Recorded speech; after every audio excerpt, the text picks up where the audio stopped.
Então vamos lá, nono, bem-vindos a mais uma videoaula de Química. Hoje, quarta-feira, né?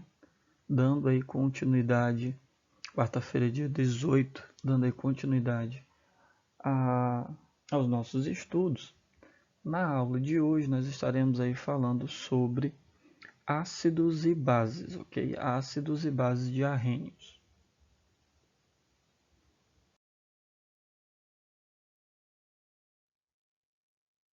Mas antes disso, turma, vamos aí diferenciar duas substâncias aí existentes, que são as substâncias orgânicas e as inorgânicas.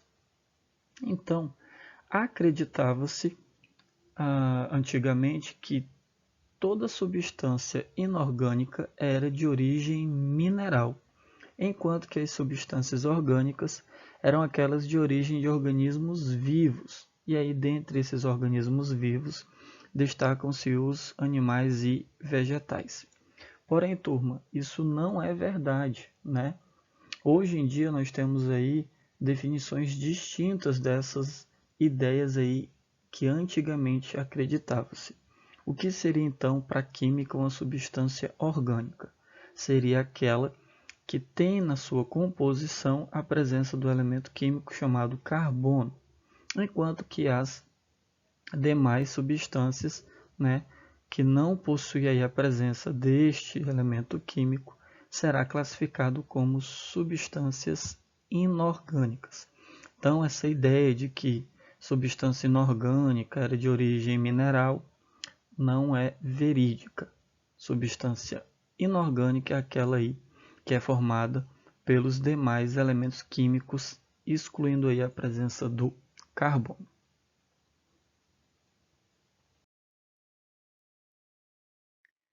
É possível classificar uma substância dentro de suas funções a partir de uma análise dos tipos de íons que se formam quando é dissolvida em água. E aí, turma, essas substâncias também são chamadas de funções inorgânicas, que se caracterizam por compostos que não possuem essa bendita cadeia carbônica. As substâncias inorgânicas, elas são classificadas então de acordo com características e comportamento químicos semelhantes.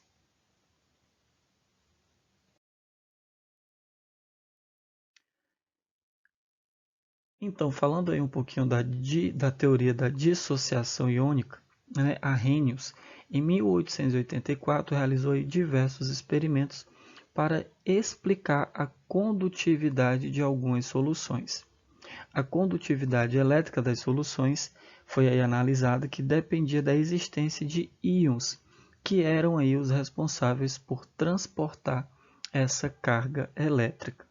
Soluções iônicas transportam corrente elétrica porque seus íons, que antes estavam formando um aglomerado iônico, eram separados quando colocados em água. E aí esse fenômeno é justamente o que nós chamamos de dissociação iônica.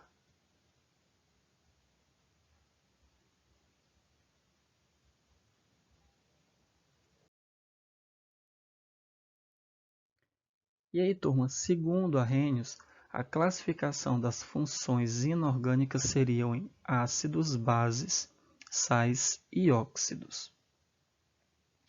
E essa classificação vai envolver aí acidez, basicidade, solubilidade em água, reatividade e condutibilidade elétrica.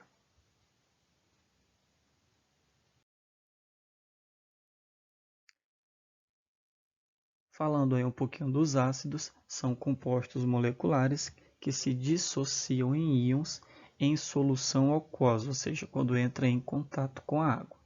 E aí possuem hidrogênio, que é liberado como cátion quando dissolvidos. Falando mais um pouco sobre as características desse composto inorgânico classificado como ácido, nós temos: possui elemento químico H, né, o hidrogênio, que quando entra em contato com a água ocorre a sua dissociação e ele fica positivo, por isso classificado como cátion.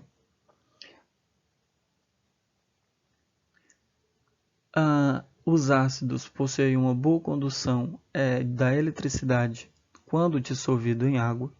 Possuem um sabor azedo, como o do limão, por exemplo.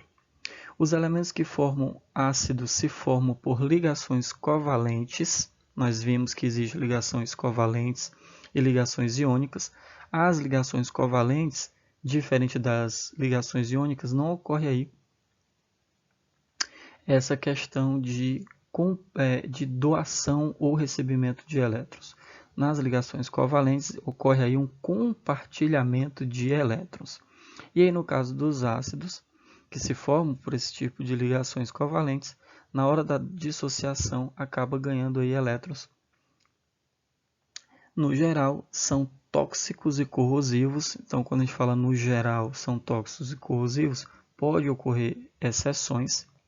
E os ácidos mudam de cor, mudam a cor, de certas substâncias, que é justamente o que nós chamamos dos indicadores ácido-base, que são as substâncias orgânicas, ou seja, aquelas substâncias que têm a presença do elemento químico carbono, e reagem com base formando aí sal e água, um processo que nós chamamos de neutralização, e liberam aí o hidrogênio quando reagem com os metais. Então, todo ácido terá a presença do elemento químico hidrogênio.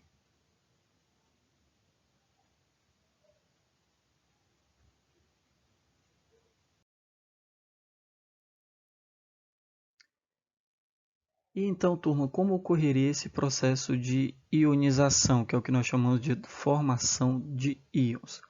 Quando um ácido entra em contato com a água, ele vai se ionizar e vai liberar o hidrogênio, como vocês estão percebendo aqui na nossa tela. Então, tenho aqui 3 ácidos. Quando entrando em contato com a água, ocorreu aí o processo de ionização. O hidrogênio se separou dos demais compostos. Lembrando, como eu já havia falado, a presença do hidrogênio é o que caracteriza aí essa função inorgânica classificada como ácido. Os ácidos eles podem ser classificados de acordo com a presença ou ausência do oxigênio, já que o oxigênio aí não é o que vai caracterizar um ácido. Quem vai caracterizar o ácido é a presença do hidrogênio. Então, quando temos a ausência de oxigênio, o ácido vai ser classificado como hidrácido. E quando temos a presença do oxigênio, que não é regra, não é obrigatório no caso dos ácidos, esse ácido vai ser chamado de oxiácido. Então, classificando os ácidos de acordo com a presença de oxigênio, hidrácidos, ácidos que não temos aí o oxigênio, e oxiácido quando o oxigênio está presente na composição do ácido.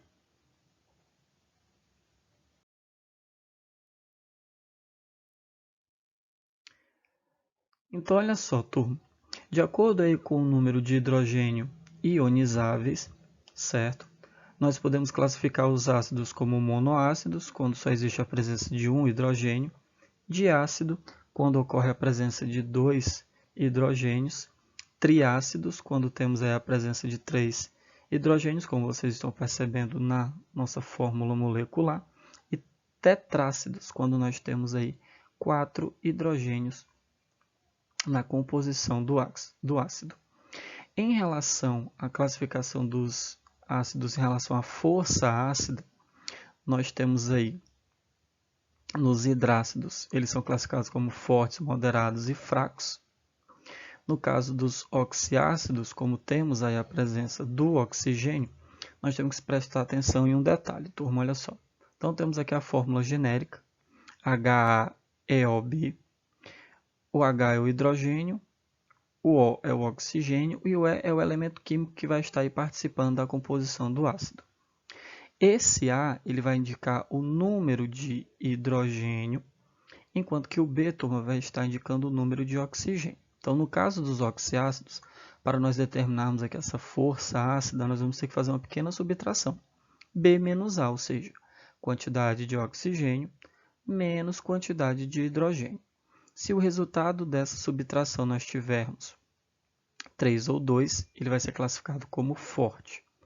Se ele for igual a 1, moderado. E se ele for igual a 0, nós dizemos aí que o oxiácido terá força ácida fraca.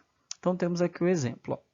Nesse nosso primeiro ácido aqui, nós temos o HNO3. Então, temos 1 hidrogênio e 3 oxigênios. Então, 3 menos 1, 2. Então, ele vai ser classificado como ácido forte.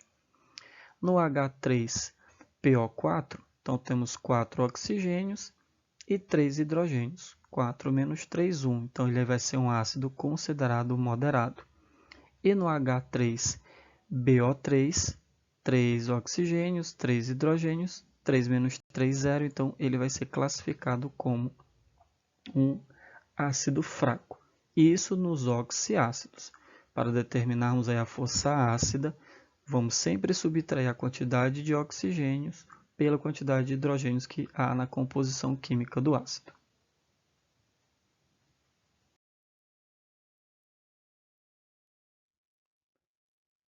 Em relação à nomenclatura, então, os ácidos sempre terão aí na sua nomenclatura o termo ácido, que vai ser seguido do nome do elemento, e aí no caso dos hidrácidos, teremos aí o sufixo hídrico.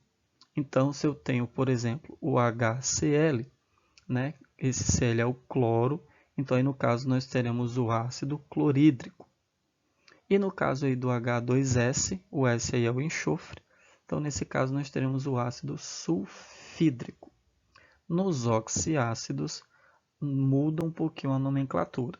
Teremos a presença do nome ácido, mais o nome do elemento, mais o sufixo oso ou ico. E aí a gente vai ver a diferença, tá?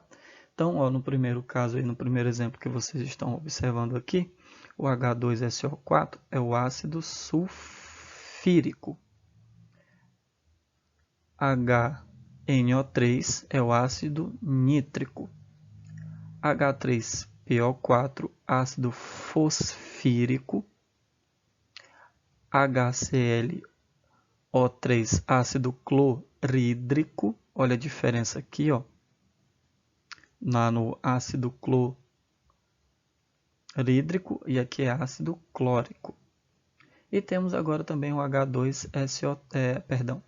o H2CO3, que seria o ácido carbônico. Turma, aqui no caso do ácido, vamos pegar aqui como exemplo o ácido sulfúrico, certo? Só acho que para mim aqui o áudio falhou, então vou repetir. Ó. Então, no caso aqui do ácido sulfírico, nós temos aí algumas observações a ser feitas. Então, olha só. Se ocorrer uma diminuição no número da quantidade de oxigênio, ele vai ter o final oso. Se ocorrer de diminuir dois oxigênios aí na sua composição, então ele vai ter aí também esse prefixo hipo e o sufixo oso. No caso de ocorrer um aumento na quantidade de oxigênio, já que nós estamos falando de oxiácido, nós teremos aí o prefixo per e o sufixo ico. Então vamos entender aqui, ó. Então, no ácido sulfírico, nós temos H2SO4. Observem que aqui, ó, no H2SO5, eu tive um aumento na quantidade de oxigênio. Então, ele ficou ácido persulfírico.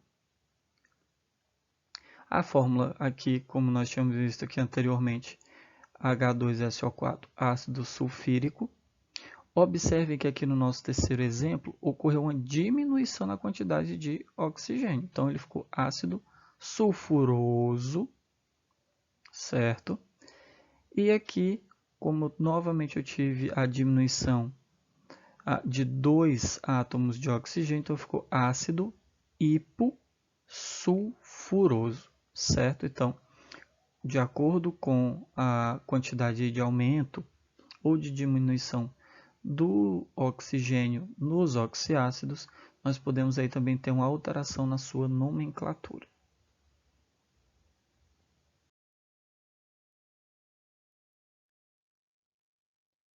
E aí vamos ver, turma, agora algumas funções e aplicações dos ácidos. Então temos aí o ácido desoxirribonucleico, mais conhecido como DNA, que forma o nosso material genético, né? Material genético não só dos seres humanos, mas de qualquer ser vivo.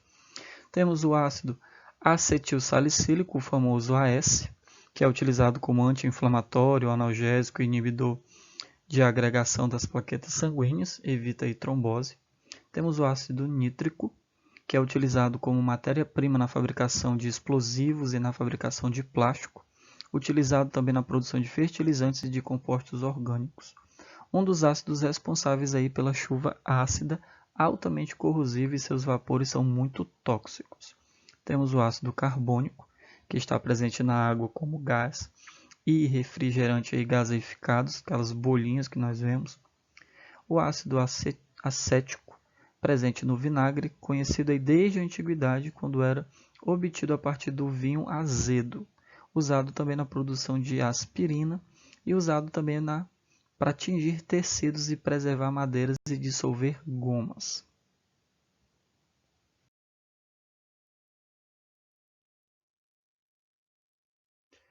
Temos também, turma, o ácido clorídrico, que está presente no nosso estômago aí para participar da digestão.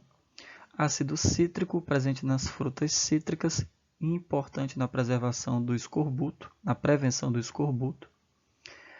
Temos o ácido cianídrico, utilizado em indústrias como plástico e corantes. Ácido sulfúrico, usado na bateria de automóveis, produção de fertilizantes agrícolas para a produção de adubo, produção de papéis, tintas, plásticos e um dos ácidos também responsáveis pela chuva ácida e também muito corrosivo. E aí também, turma, temos o ácido fluorídrico, que é utilizado na produção de alumínio, corrosão de vidros, decoração em objetos de vidro e é altamente corrosivo para a pele. Então, cuidado com ele.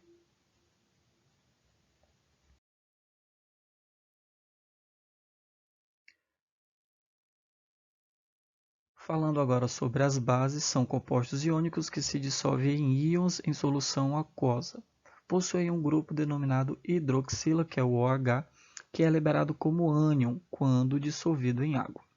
Então, comparando as bases com os ácidos, lá o hidrogênio, quando ocorre a dissociação, ele fica positivo. No caso aqui da hidroxila, ele fica negativo. Então, as bases são substâncias que apresentam o grupo hidroxila do lado direito, ligando-se a metais.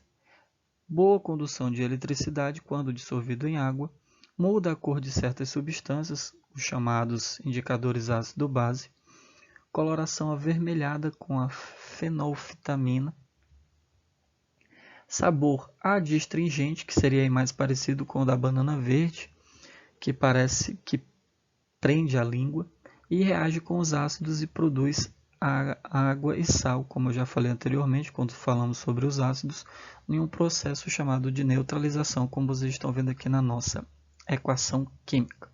Temos aqui o H2SO4, um ácido, o 2NaOH, que é uma base. Quando eles reagem, então ocorre aqui a formação de um sal, que nós também iremos estudar, e a água. Mas isso, galera, a gente vê um pouco mais à frente a definição de sais. O foco agora são ácidos e bases.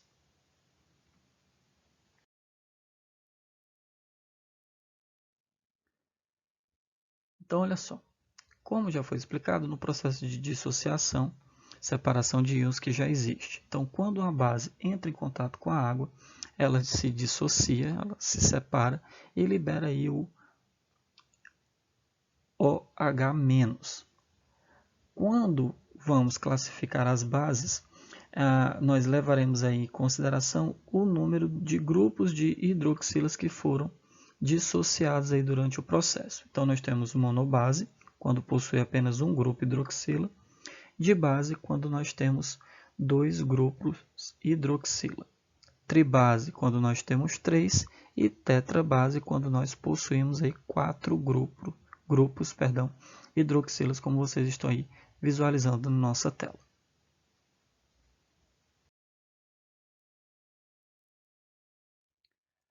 Assim como os ácidos, as bases também sofrem aí essa classificação em relação a bases fortes, que têm um grau de dissociação de quase 100%. Então, nesse caso, aí, temos base dos metais alcalinos e alcalinos terrosos, com exceção aí do MgOH2, que vai ser classificado aí como uma base fraca. E as bases fracas têm grau de dissociação inferior a 5%, que aí são as demais bases, incluindo aí a base MgOH2, certo? Em relação à solubilidade em água, as bases vão ser classificadas como solúveis, pouco solúveis ou insolúveis, certo? E aí praticamente para vocês autoexplicativo. Solúvel é aquilo que a água consegue dissolver. Então teremos bases que a água dissolve, teremos bases que a água não dissolve de forma alguma, porque elas são insolúveis, e teremos aí aquelas bases que vão oferecer aí, uma certa resistência, mas serão solúveis, que aí nesse caso elas são chamadas de pouco solúveis.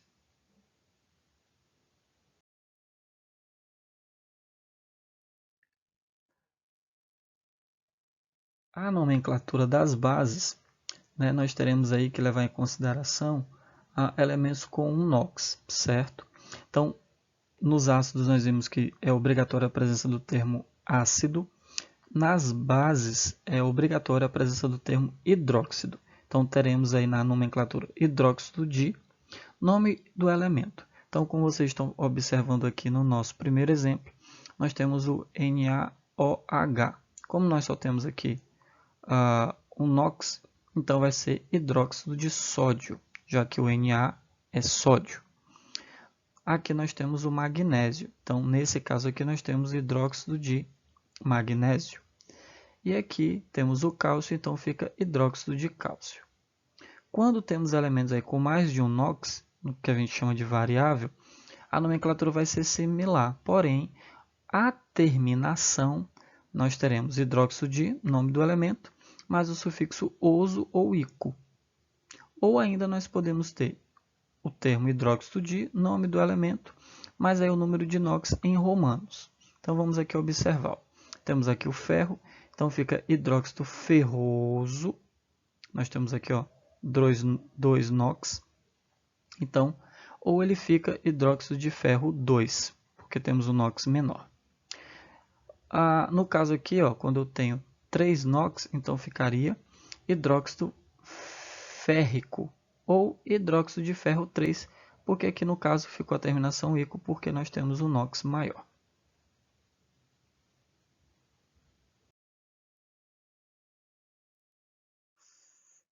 Funções que nós podemos aplicar em relação às bases.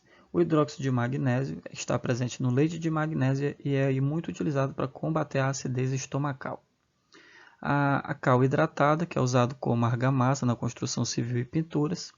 Temos o hidróxido de sódio, ou soda cáustica, como é mais conhecida, que é bastante utilizada aí para limpeza de materiais, no desentupimento de canos e largamente aí empregado na indústria. É tóxico e corrosivo, então não são somente aí os ácidos que têm esse caráter. E é muito usado na indústria química para preparar sabão e outros compostos orgânicos. Hidróxido de amônio, componente aí de vários produtos de limpeza.